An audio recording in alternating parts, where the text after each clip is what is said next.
आप सबका स्वागत है और आपको आपके परिवार के तमाम सदस्यों नववर्ष की ढेर सारी शुभकामनाएं। उम्मीद करता हूं, अपेक्षा रखता हूं कि ये साल हम सबके जीवन का एक बेहतर साल साबित हो और बिहारी होने के नाते जिन उम्मीदों के साथ हम अपने प्रदेश को आगे बढ़ता हुआ देखना चाहते हैं, उन उम्मीदों के कुछ और समीप हम लोग पहुंचे, ये उम्मीद करता हूं, ये अपेक्षा रखता हूं।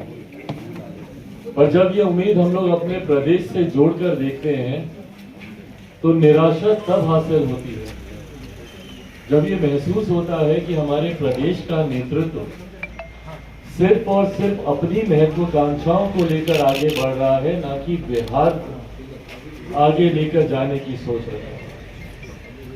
मेरी समझ के परे है, दशकों से क्या मतलब सदियों से देश में चुनाव होते रहे हैं, हमारे प्रदेश में चुनाव होते रहे, पर मैंने कभी ऐसा अनुभव नहीं किया कि किसी राज्य का मुख्यमंत्री चुनाव में इतने व्यस्त हो जाएं कि वो अपनी जिम्मेदारियों को निभाना तक भूल जाए। आप पिछले एक साल से लगभग इस बात को नोटिस कीजिएगा कि मेरे मुख्यमंत्री की एक मुख्यमंत्री के तौर पर और एक गृह मंत्री के तौर पर उनकी जो जिम्मेदारियां होनी चाहिए, उनसे वो पूरी तरीके से अपना पल्ला झाड़ चुके। और अगर उनका ध्यान किसी पर केंद्रित है तो सिर्फ और सिर्फ चुनाव को लेकर, अपने गठबंधन को लेकर, अपने पदों को लेकर कि उनको संयोजक बनाया जाएगा, नहीं बनाया जाएगा, वो इंडी अलायंस में रहेंगे कि वो इंडिया अलायंस में आएंगे, सिर्फ इन बातों को लेकर ही चर्चा होगी। और अफसोस ये कि इस दौरान कई ऐसी जिम्मेदारियां थी एक मुख्यमंत्री के तौर पर, प्रदेश के गृह मंत्री के तौर पर, जिसका निर्वहन उनको करना चाहिए था, जो पूरी तरीके से जिसको उन्होंने नकारा। नववर्ष की शुरुआत के साथ पुनः बिहार हत्याओं का, अपराध का पुनः ग्राफ चढ़ने लगा और उस पर पुनः एक बार हमेशा की तरह मेरे मुख्यमंत्री खामोश दिखाई देते। सिर्फ और सिर्फ राजनीति तमाम ऐसे विषयों को लेकर होती है जिस पर चर्चा तक सार्वजनिक तौर पर करना मेरे हिसाब से उचित नहीं है। ये एक ऐसा साल है जो दो कारणों से बहुत ज्यादा महत्वपूर्ण है, जहां यकीनन एक तरफ देश में चुनाव है, ये एक बहुत बड़ा महत्वपूर्ण इस साल में होने वाला एक इवेंट है। और उसी के साथ ये साल एक ऐतिहासिक साल है, क्योंकि इस साल सदियों से लंबित एक सपना, देश की एक बड़ी आबादी का एक सपना इस साल की शुरुआत में पूरा होने जा रहा है। राम भक्तों की लंबे समय से आस्था रही है कि अयोध्या में भव्य राम मंदिर का निर्माण है। अफसोस इस बात का रहा कि इस विषय को लेकर दशकों से सिर्फ और सिर्फ इसके ऊपर राजनीति होती रही, जो कि नहीं होनी चाहिए। राम मंदिर को हर चुनाव में सिर्फ मुद्दा बनाया गया। राम मंदिर निर्माण को लेकर तरह तरह की बातें कही, पर हकीकत है कि इसको लेकर सांप्रदायिकता तो खूब फैलाई गई, पर कभी भी इसके निर्माण को लेकर कोई ठोस कदम नहीं उठाया गया। पर आज जब ठोस कदम उठा लिया गया है और न सिर्फ मंदिर का निर्माण कार्य पूरा है, बल्कि आगामी 22 तारीख देश के प्रधानमंत्री जी के द्वारा उसका उद्घाटन किया जा रहा है। रामलला की मूर्ति की वहां पे स्थापना की जा रही है, प्राण प्रतिष्ठा उसकी की जा रही है। इसको भी लेकर अब अलग अलग तरीके की राजनीति हुई। एक लंबा समय तो पहले इसके निर्माण को लेकर राजनीति हुई, अब इसके उद्घाटन को लेकर राजनीति हो रही है। किसको निमंत्रण दिया जा रहा है, किसको निमंत्रण नहीं दिया जा रहा है, इसको लेकर जिस तरीके की बयानबाजी चल रही है, और ये मेरी समझ के परे है कि बिहार के नेताओं को, बल्कि आपको तो खुश होना चाहिए भैया। हम लोग माता सीता के प्रदेश से आते हैं, सीतामढ़ी हमारे ही प्रदेश का हिस्सा है। हम लोग को तो और खुश होना चाहिए कि एक भव्य राम मंदिर का निर्माण हो रहा है, उतना ही खूबसूरत माता सीता का मंदिर हम लोग सीतामढ़ी में भी बना। पर जिस तरीके से बयानबाजी होती है और सनातन को आए दिन टारगेट करना जो एक फैशन बनता जा रहा है और जिसमें प्रमुख भूमिका तमाम इंडिया अलायंस के घटक दल निभाते हैं, ये हम लोग की समझ के परे। कभी सनातन धर्म को डेंगू मलेरिया जैसी बीमारियों के साथ जोड़कर उसके खात्मे की बात की जाती है साउथ की पार्टियों के द्वारा, उस पे इंडिया अलायंस के तमाम घटक दल खामोश रहते हैं। और हद तो तब पार हो जाती है जब बिहार के ही क्षेत्रीय दल के नेता और इनके मंत्री एक के बाद एक विवादित बयान देते हैं। इनके शिक्षा मंत्री, जिनका काम शिक्षा विभाग को बेहतर करना है, वो कुछ समय पहले कहते हैं कि भैया रामचरितमानस नफरत फैलाने वाला ग्रंथ है, इसको जला देना चाहिए। कल वो कहते हैं कि मंदिर गुलामी का रास्ता है, जबकि हकीकत है कि पूर्णता, और मैं सिर्फ हिंदू धर्म की ही बात नहीं कर रहा, मुसलमान हो, सिख हो, ईसाई हो, जैन हो, क्रिश्चियन हो, बुद्धिस्ट हो, कोई भी धर्म हो, ये सिर्फ और सिर्फ व्यक्तिगत आस्था का विषय है। ये मेरे और मेरे भगवान के बीच की बात है, ये एक व्यक्ति और उसके आराध्य के बीच की बात है। इसमें किसी राजनीतिक दल, किसी राजनेता का इसमें क्या लेना देना भैया? और क्या बिहार के शिक्षा मंत्री और इन नेताओं को, इन महागठबंधन के लोगों ने सिर्फ इस तरीके की बातें कहने के लिए रखा है? क्या असर पड़ेगा आने वाली पीढ़ी पर इसका? देश ने एक लंबा दौर देखा है जहां पे सांप्रदायिकता की आग लगाकर देश को जलाने का भी काम किया गया। और मैं सिर्फ हिंदू मुस्लिम की बात नहीं कर रहा, मैं सिख दंगों की भी बात कर रहा हूं, मैं विभिन्न और दंगों की भी बात कर रहा हूं। उससे क्या हासिल हुआ किसी को? क्या देश का इंफ्रास्ट्रक्चर उससे बढ़ गया? क्या देश की इकोनॉमी उससे बेहतर हो गई? क्या देश हमारा विकसित देशों की श्रेणी में आकर खड़ा हो गया? किसी को क्या हासिल होता है इस बंटवारे की राजनीति से? और ऐसे में जब एक प्रदेश का मंत्री इस तरीके के बयान देते हैं, क्या ऐसे मंत्री को ऐसे पद पे रहना चाहिए? और वो भी शिक्षा मंत्री, जिनकी जिम्मेदारी अपने शिक्षा विभाग को बेहतर करने की। हम सब बिहारी दिल पर हाथ रखकर बोले कि 19 साल से ये प्रदेश के मुख्यमंत्री हैं, लंबे समय से जिस दल के ये नेता हैं, जिस दल से ये मंत्री बने हुए हैं, लंबे समय से उस दल को भी प्रदेश का नेतृत्व करने का मौका मिला, राष्ट्रीय जनता दल को। क्या बिहार विकसित राज्य बन गया? क्या इन लोगों ने शिक्षा में तमाम जरूरी सुधार इन लोगों ने कर दिए? कल हम मछुआड़ा गए थे, वहां पे 9 घरों में आग लग गई, 4 लोग वहां पर जलकर मर गए, जिसमें से एक 8 महीने की गर्भवती महिला भी थी, वो तक उसमें जलकर मर गई।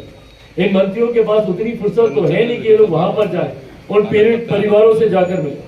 पर जब हम मछुआड़ा में वहां पर गए, वार्ड नंबर 9 में, वहीं पर जहां उस परिवार से हम मिल रहे, ठीक पीछे एक विद्यालय था।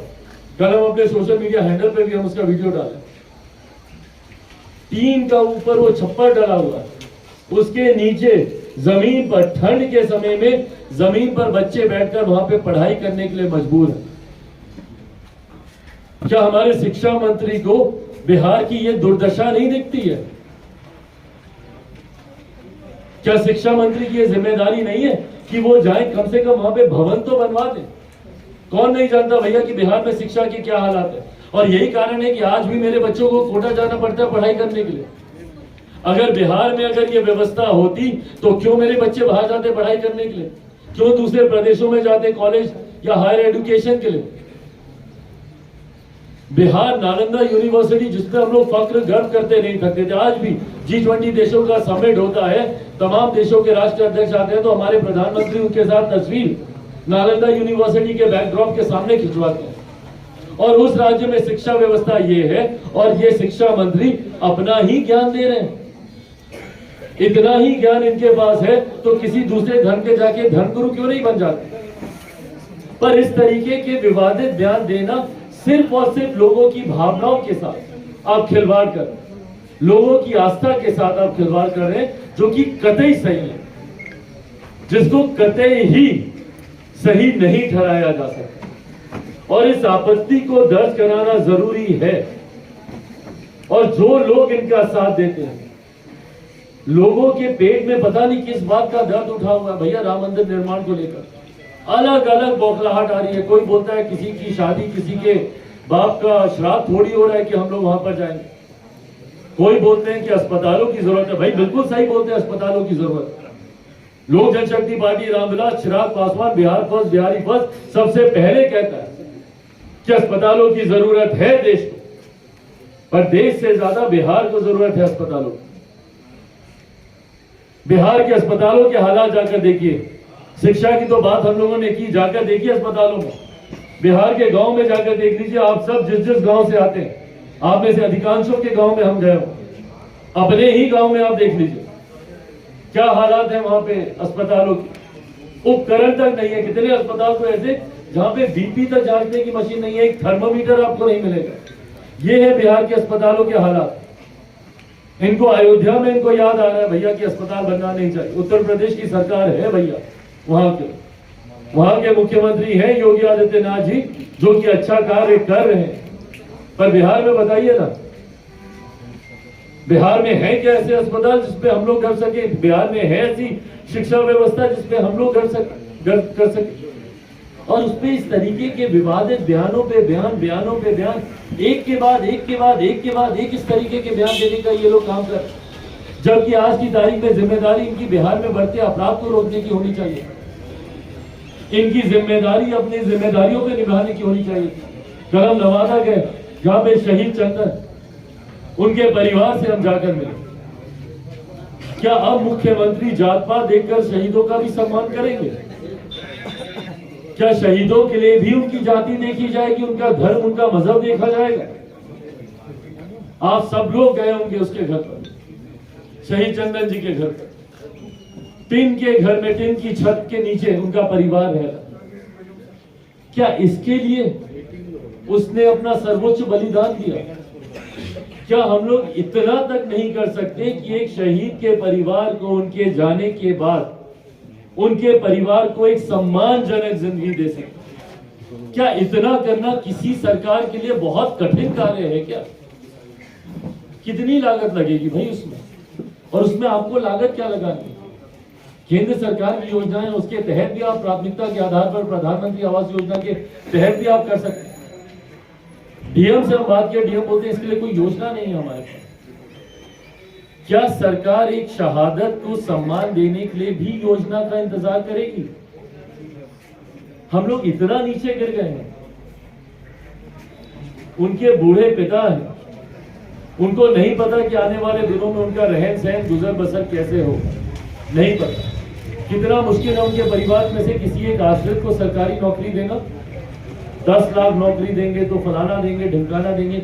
एक शहीद परिवार के सदस्य को आप नौकरी नहीं दे पाते, उसका आप घर बनवा कर आप नहीं दे पाते। भाई हम लोग तो कर रहे हैं, इससे पहले कि आप लोग ये सवाल करें, हम लोग कर रहे हैं। जितनी आर्थिक मदद है वो भी हम करके आए। आने वाले दिनों में उनके घर के निर्माण को लेकर भी जितना खर्चा लगेगा वो भी हम लोग करेंगे। पर हमारी सीमाएं हैं, पर सरकार के पास तो ऐसी सीमाएं नहीं है ना। वो तो चाहे तो बहुत बेहतर व्यवस्था उनके लिए कर सकते, पर ये सोच नहीं है, ये नीयत नहीं। अभी मेरे मुख्यमंत्री को बोल दीजिए भैया कि इंडिया अलायंस की एक बैठक है, संभवतः आपको संयोजक बनाया जाएगा। नंगे पांव दौड़े हुए जाएंगे उस बैठक में। देश का, दुनिया के किसी कोने में वो बैठक बुला लीजिए। जूम ऐप नहीं चलाना आता होगा तब भी सीखकर वो उस ऐप पे जाकर बैठेंगे। ये सोच है मेरे मुख्यमंत्री। पर यहीं से नवादा कितना दूर है भैया? नहीं जाएंगे उनसे।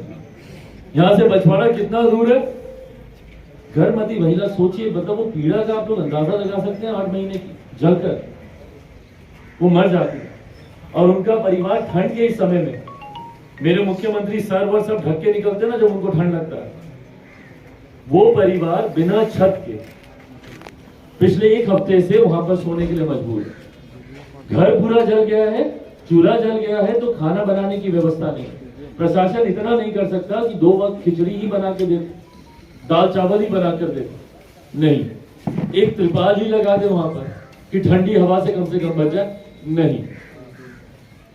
ये बिहारियों के प्रति मौजूदा सरकार की सोच है। और इन लोगों को चुनाव लड़ना, भागे हुए जाते हैं इनके घटक दल के नेता सीट बंटवारे को लेकर दिल्ली में चर्चा करने। दिल्ली में चर्चा इनके लिए महत्वपूर्ण है। बिहारी ठंड में जल रहे, ठंड में मर रहे, उनसे इनको फर्क नहीं पड़ता। छोटे छोटे बच्चे ठंड की चपेट में आके मर, कितने रैन बसेरा इनके द्वारा बनाए गए, कितनी जगह इंतजाम इनके द्वारा किए गए। कल ही सोनू में एक छोटा बच्चा मर गया वहां पे ठंड से। क्या व्यवस्था ये लोग कर रहे हैं? और कोई नई बात है क्या 19 साल के मेरे मुख्यमंत्री को यह नहीं पता, 19 साल को उनकी आयु की बात नहीं कर रहा, उनके मुख्यमंत्री की बात कर रहा, 19 साल से मुख्यमंत्री के पद पर है।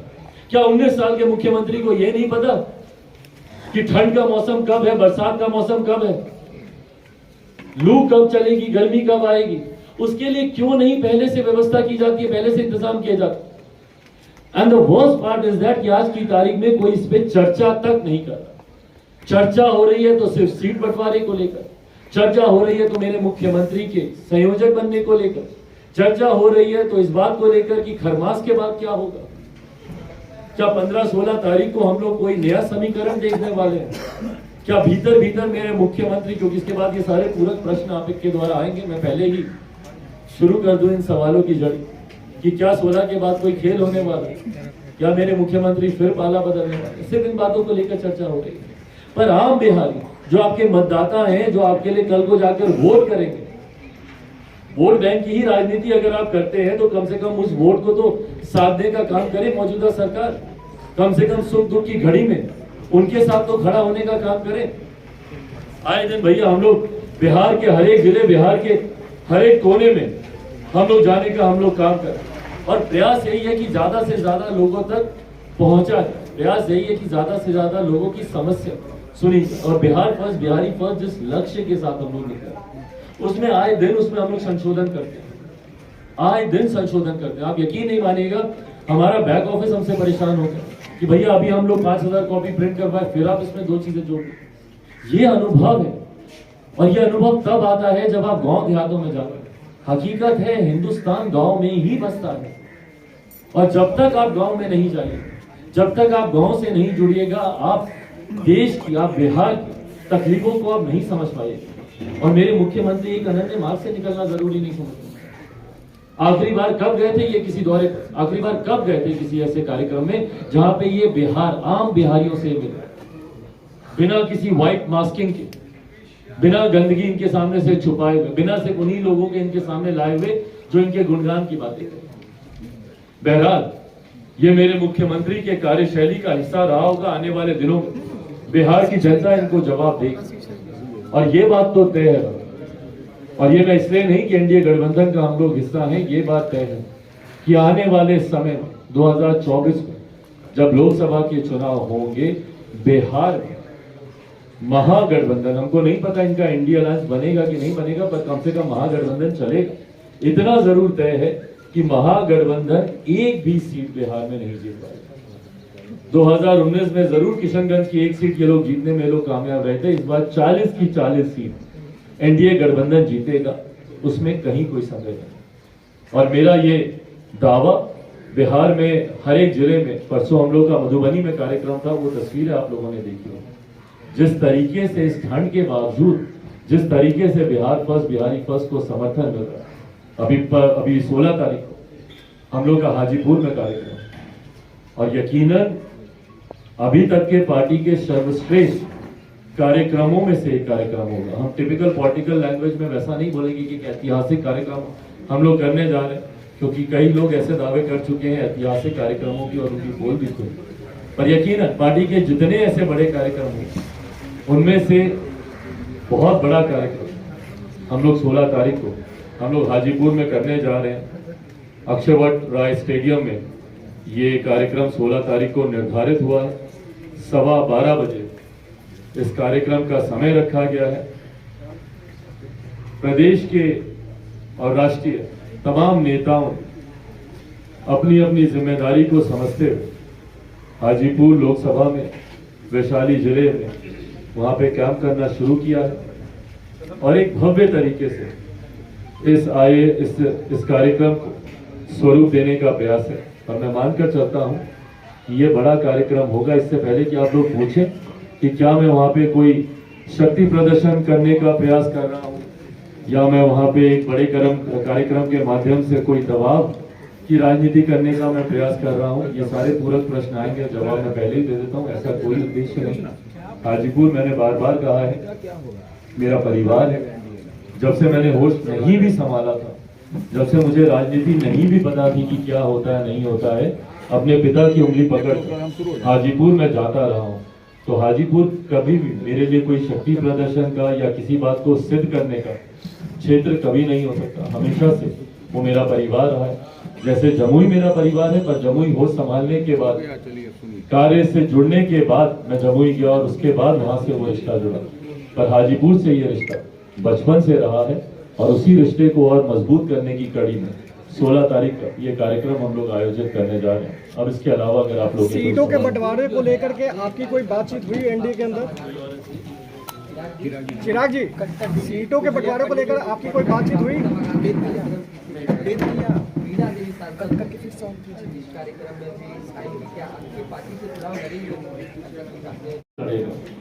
ये पार्टी का संसदीय बोर्ड ही अंत में ये फैसला करेगा और ये मतलब फेज बाय फेज ये सारी चीजें होती हैं। पहले सीटों को लेकर चर्चाएं होती हैं, सीटों की संख्या पहले तय की जाती है, संख्या तय होने के बाद सीटों का चयन किया जाता है, चयन होने के बाद प्रत्याशियों के नाम पे चर्चा होती है और उसके बाद उसकी घोषणा होती है। ये क्रम रहा है। तो मुझे लगता है कि आने वाले दिनों में, पर जहां तक आपने वीणा जी की बात की है, वीणा जी यकीनन लोक जनशक्ति पार्टी और बिहार फर्स्ट बिहारी फर्स्ट के साथ वो जुड़ी हुई हैं। बिहार फर्स्ट बिहारी फर्स्ट में उन्होंने अपना समर्पण दिखाया है। स्थापना दिवस में भी हो रही है और आगामी 16 तारीख के कार्यक्रम में भी हो रही है। विनीता बीजेपी ज्वाइन करने वाली है क्या?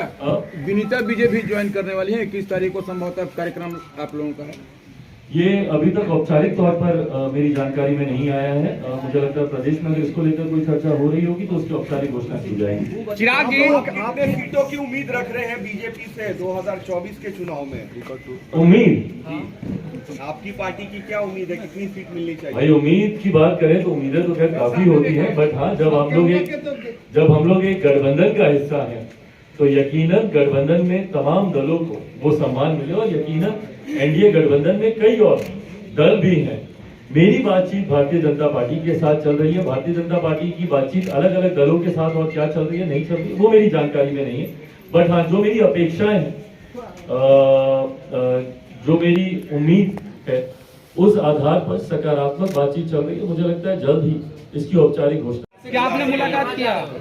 भाई मेरी मुलाकात का मुझे अभी तक समय वहां से नहीं मिला है, पर हाँ लिखित रूप में उन तक उनकी ये समस्या, उनकी मांग जिसका मैं समर्थन करता हूँ, जरूर पहुंचा दी गई है। सीट की कोई संख्या बताएंगे सर?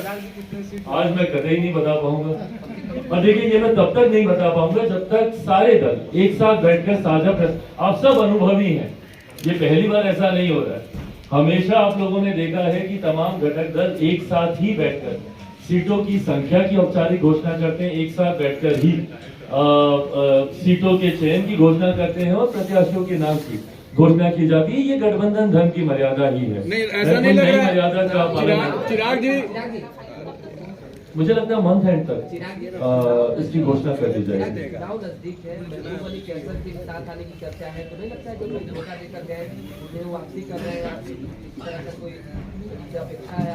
भाई ये मेरी पार्टी की चिंता का विषय है, इससे मुझे और मेरी पार्टी तक ही रहने दें। जनता को इस बात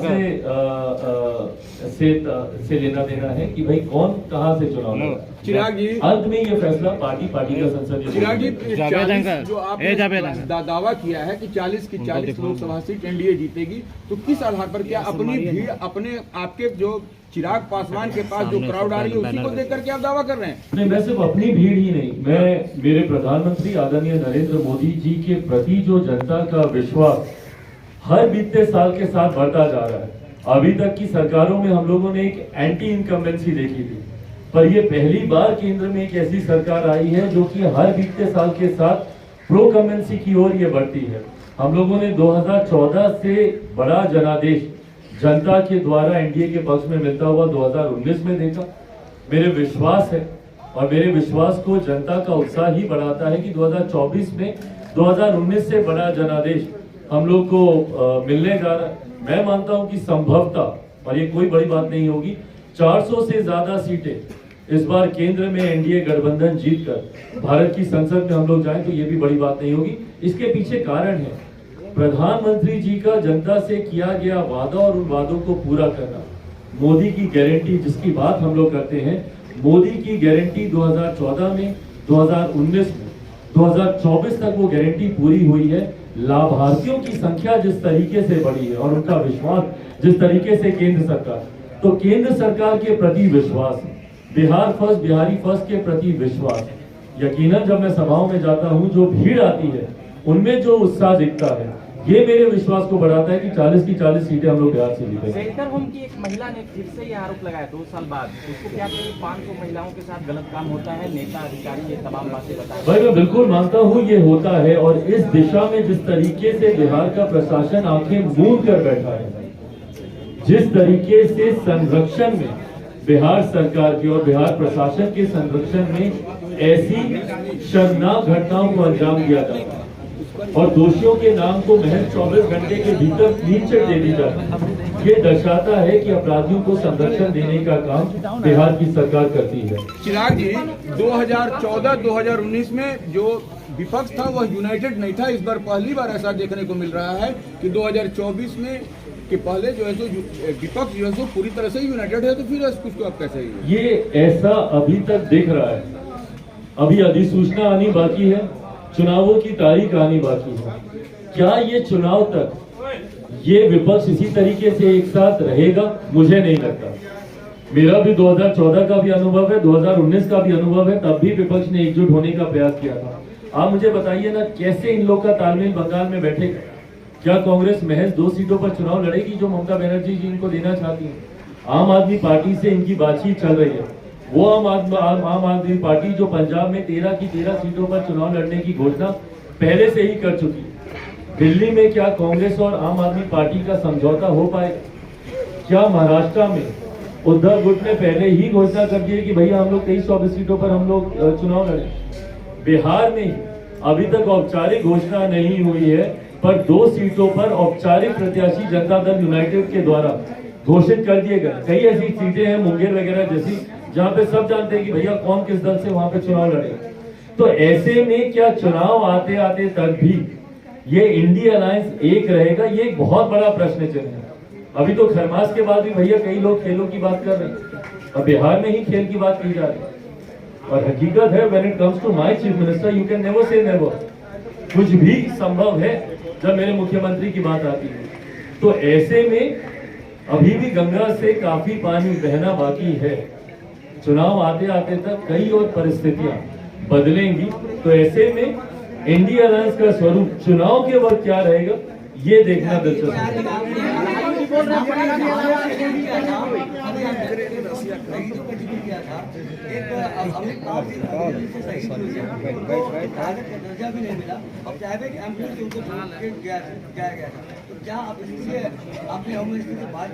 भाई बात करने की जरूरत नहीं है, ये सरकार की नीयत को दर्शाता है।